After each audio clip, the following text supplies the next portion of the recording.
Bahujan Samaj party के नेता और पूर्व मंत्री स्वामी प्रसाद मौर्य ने भारतीय जनता पार्टी सरकार पर अनुसूचित जाति, एससी, एसटी और पिछड़े वर्गों के अधिकारों की अनदेखी करने का आरोप लगाया है। लखनऊ में एक प्रेस कॉन्फ्रेंस को संबोधित करते हुए मौर्य ने कहा कि सरकार संविधान में इन सब समुदायों को मिले अधिकार अब तक नहीं दिला पाई है। आगे क्या कुछ बोले हैं आपको सुनाते हैं। के साथ साथ एग्रीकल्चर क्षेत्र में भी स्मॉल ट्रैक्टर्स, अन्य कृषि उपयंत्र, संयंत्र, यहाँ तक कि पंपिंग से विद्युतीकरण, सीड्स, पेप्टिसाइड, उर्वरक आदि का भी विशेष प्राविधान करने का निर्देश था। और साथ ही साथ इनकी त्रिस्तरीय समय समय पर एग्जामिन करने का काम जिले स्तर पर जिलाधिकारी को,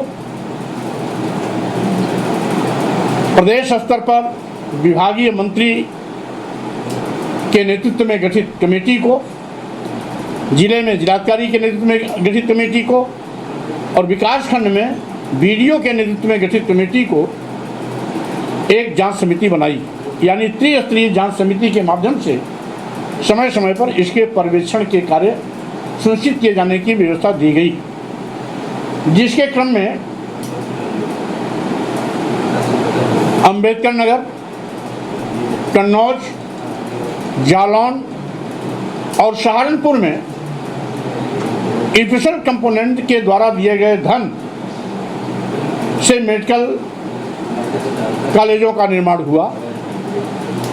और भारत सरकार के निर्देश के क्रम में जो स्पेशल कंपोनेंट का प्लान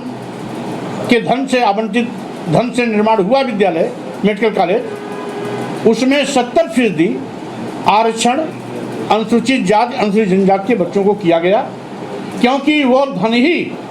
अनुसूचित जाति, अनुसूचित जनजाति के डेवलपमेंट के लिए निर्धारित धन से था। इसलिए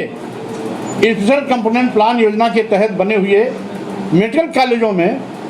अनुसूचित जाति और अनुसूचित जनजाति के लिए 70% का आरक्षण किया गया। केंद्र के कोटे में 15% और पिछड़े वर्गों के लिए 15%, यानी जनरल के लिए 15% और 15% बैकवर्ड क्लास के लिए, शेष 70% अनुसूचित जाति, अनुसूचित जनजाति के लिए। वो इसलिए कि वो धन ही एससी एसटी डेवलपमेंट कोटे के पैसे से मेडिकल कॉलेजों का निर्माण किया गया। इन मेडिकल कॉलेजों के निर्माण में 70% धन स्पेशल कंपोनेंट प्लान और ट्राइबल कंपोनेंट प्लान का धन लगा हुआ है। मात्र 30% धन इसमें केंद्र सरकार और प्रदेश सरकार का। लेकिन अभी हाल में भारतीय जनता पार्टी और आरएसएस ने मिलकर के अपने ही किसी व्यक्ति द्वारा एक रीट करा दिया और इसको चैलेंज दिया गया कि 50% से ज़्यादा आरक्षण नहीं दिया जा सकता, इसलिए ये